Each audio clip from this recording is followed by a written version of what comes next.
Hello, আমার প্রিয় ছাত্রছাত্রী, তোমাদেরকে আমার ইউটিউব চ্যানেল টপ গাইডে সুস্বাগতম।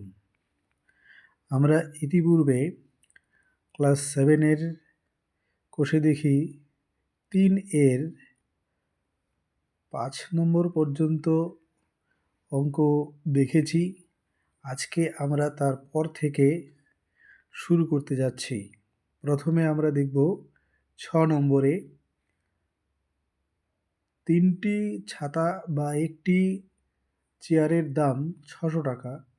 2টি ছাতা ও 2টি চেয়ারের দাম কত হবে আমরা হিসাব করে দেখি। প্রথমে আমাদের ভালো করে বুঝতে হবে যে একটি চেয়ার সমান সমান 3টি ছাতা। সুতরাং 2টি চেয়ার সমান সমান হবে 3 গুণন 2 সমান সমান 6টি ছাতা। তাহলে 2টি ছাতা ও 2টি চেয়ার সমান সমান হবে, 2টি তো ছাতা আছে তা 2টি লিখলাম, যোগ এই 2টি চেয়ার সমান সমান আমরা জানি 6টি ছাতা সমান সমান আমরা লিখতে পারি 8টি ছাতা। ওকে, এবার আমরা গণিতের ভাষায় সমস্যাটা সাজাতে পারি। ছাতার সংখ্যা, আরেক দিকে লিখব দাম, ব্র্যাকেটে লিখে দেব টাকা। তাহলে ছাতার সংখ্যা আমরা জানছি 3টি, দাম কত? 600 টাকা। এবার ছাতার সংখ্যা যেহেতু আমাদের 8টা বের হয়েছে, তাহলে দাম কত হবে? যেহেতু ছাতার সংখ্যা বেশি তাই দামও বেশি হবে, তাই এখানে ছাতার সংখ্যা ও দামের সরল সমানুপাতি হবে। ছাতার সংখ্যা বেশি হলে দামও বেশি হবে, তাই ছাতার সংখ্যা ও দামের সরল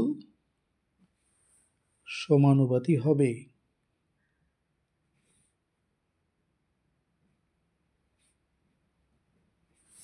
তাহলে আমরা লিখতে পারি, সুতরাং 3:8 ইকুয়াল 600 প্রশ্নবোধক।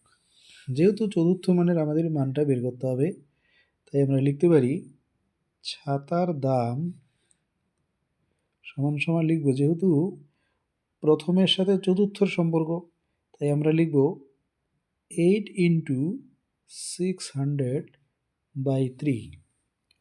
এখন আমরা কাটাকাটি করব, 3 দুগুণে 6, দুটো জিরো দিয়ে দিলাম, তার মানে কত হলো? 8 দুগুণে 1600 টাকা। তাহলে আমরা উত্তরটা লিখব, হ্যাঁ, 2টি ছাতা ও 2টি চেয়ারের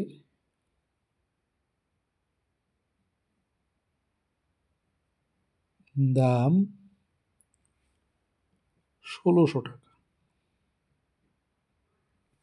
ঠিক আছে, এবার 7 নাম্বার, আমাদের শ্রেণীর আজকে আমাদের উপস্থিত ও অনুপস্থিতির অনুপাত নির্ণয় করি। আজ ষষ্ঠ শ্রেণীর উপস্থিতি ও অনুপস্থিতির সংখ্যা বের করব। দুটি অনুপাত সমান কিনা সেটাও দেখব। ধরে নেই যে সপ্তম শ্রেণীতে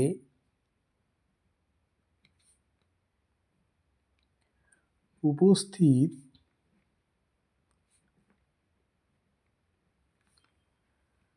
50 জন,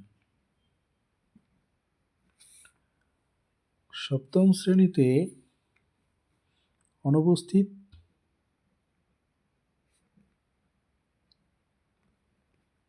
30 জন। সুতরাং অনুপাত হবে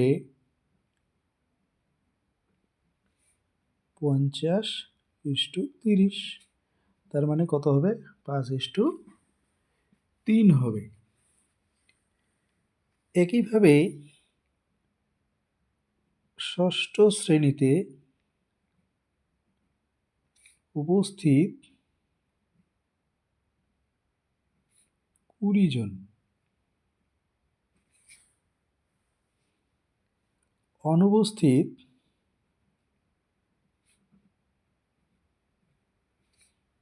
10 জন।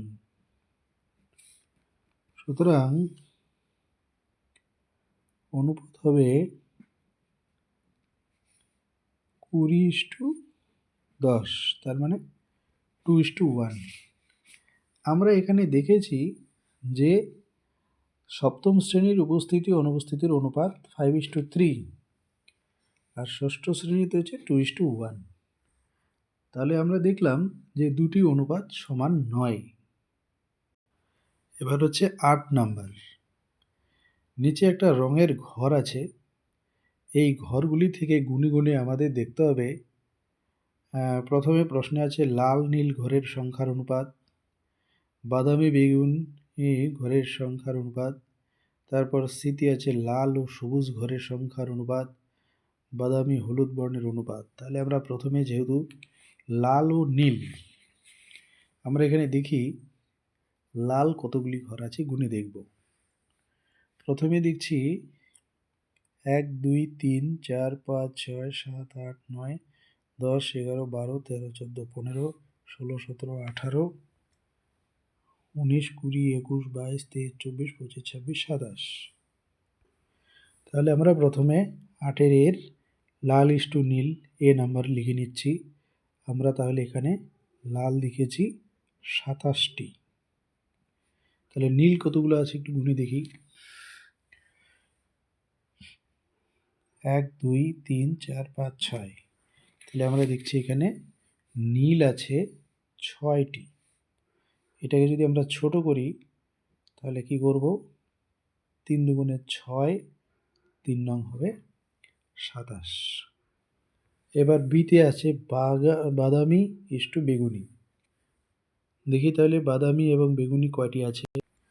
বাদামি গুনছি 1 2 3 4 5 6 7 8 9 10 11 12 13 14 15 16 17 18 19 20 21 22 23 24 25 26 27 28 29 30 31 32 33 34 35 36।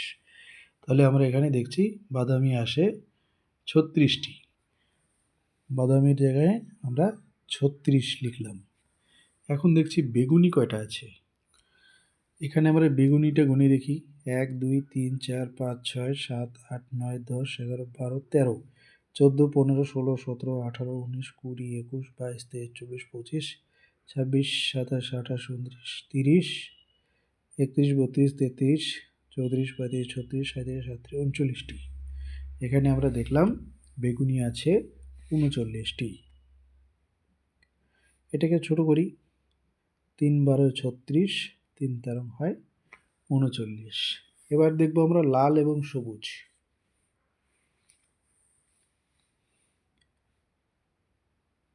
লাল তো আমরা আগেই জেনেছি, লাল আছে 27টি ইস্টু সবুজ। সবুজ ঘর এখানে দেখি, গুনে দেখি 1 2 3 4 5 6 7 8 9 10 11 12 13 14 15 16 17 18টি।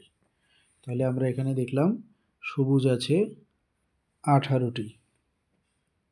তাহলে এটাকে একটু ছোট করি, 9 দিয়ে 3 নং 27, 9 দুগুণে 18।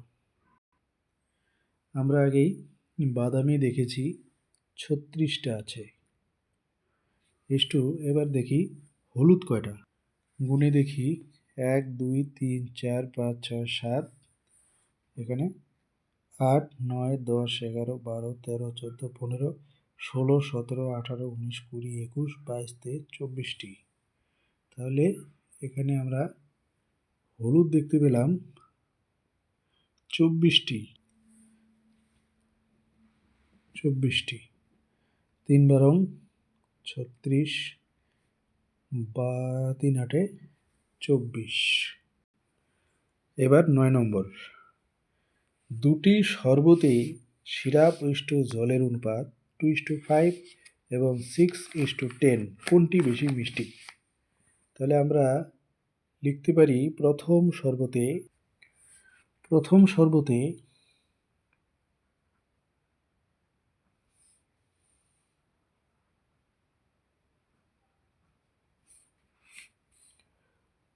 শরবতে সিরাপ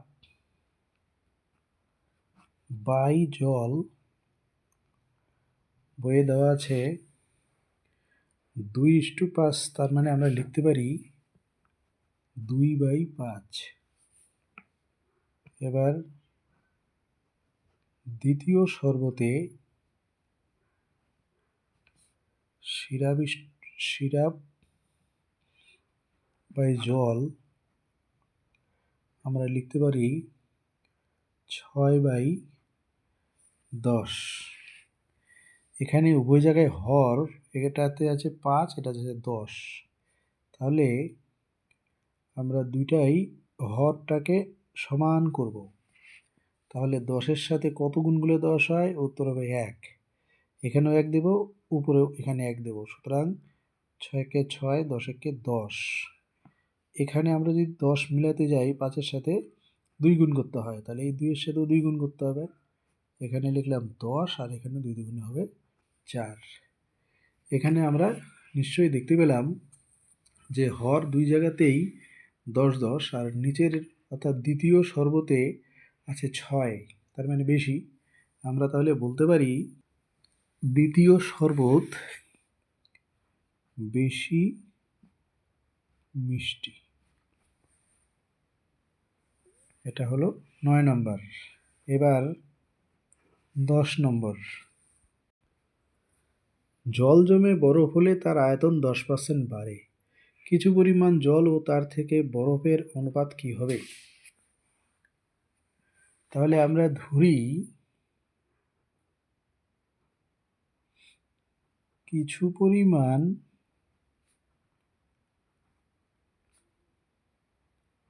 জলের আয়তন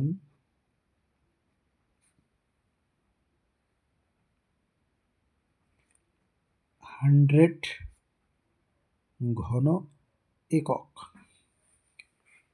100 ঘন একক। তাহলে জল জমে বরফে পরিণত হলে আয়তন বাড়ে 10%।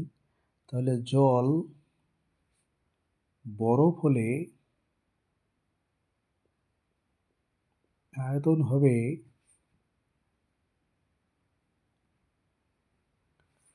সমান সমান, যেহেতু 100 তো ছিল, তার সাথে 10 যোগ হবে, হয়ে যাবে 110 ঘন একক। তাহলে জল ও বরফের আয়তনের অনুপাত 100:110। একটা করে শূন্য বাদ দিয়ে দাও, তাহলে 10:11 হবে। এবার 11 নম্বর, আমার বয়স 12 বছর, আমার বাবার বয়স 42 বছর, দুজনের বয়সের অনুপাত কত হবে? আমার বয়স 12 বছর, বাবার বয়স 42 বছর। তাহলে আমরা এইভাবে লিখি, আমার বয়স ইস্টু বাবার বয়স। আমার হচ্ছে 12, বাবার হচ্ছে 42। আমরা এখানে লঘিষ্ঠ করব, 6 দিয়ে ভাগ করি, 6 দুগুণে 12, 6 সাথে হবে 42। এবার হচ্ছে 12 নম্বর, প্রীতমের গল্পের বই ও পড়ার বইয়ের সংখ্যার অনুপাত 2:5। প্রীতমের গল্পের বইয়ের সংখ্যা যদি 4 হয়, তাহলে পড়ার বই কতগুলো হবে? আমরা এভাবে লিখতে পারি যে গল্পের বই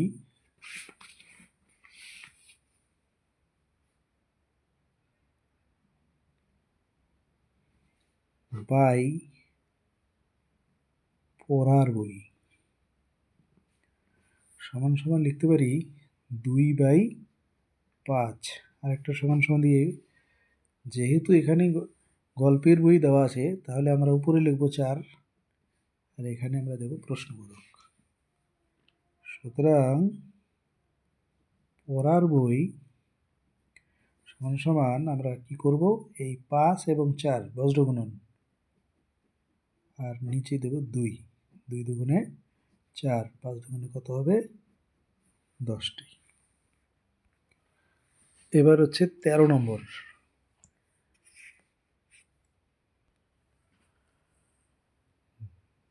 মালা গাঁথার জন্য জবা ও গাঁদা ফুল মিলিয়ে মোট 105টা ফুল তোলা হয়েছে।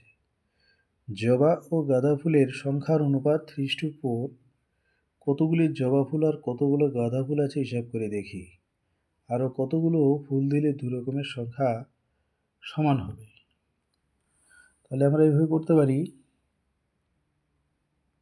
জবা ফুল ইস্টু গাঁদা ফুল,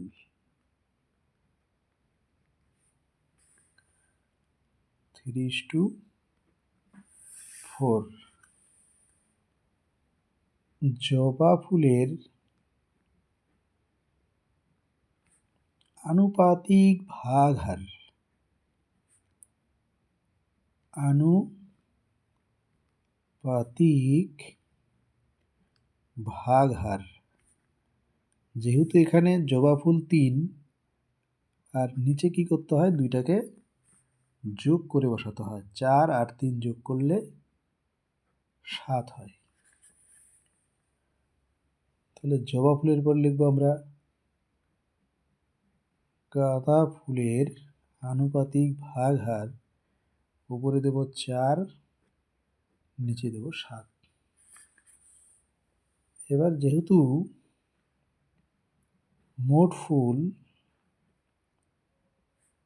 105টি, সুতরাং জবা ফুল সমান সমান লিখতে পারি, প্রথমে 105 গুণন এই জবা ফুলের আনুপাতিক ভাগ হার ছিল 3/7, 7 15 105, 3 15 গুণ করলে হবে 45টি। আর গাঁদা ফুল কয়টি আছে দেখো,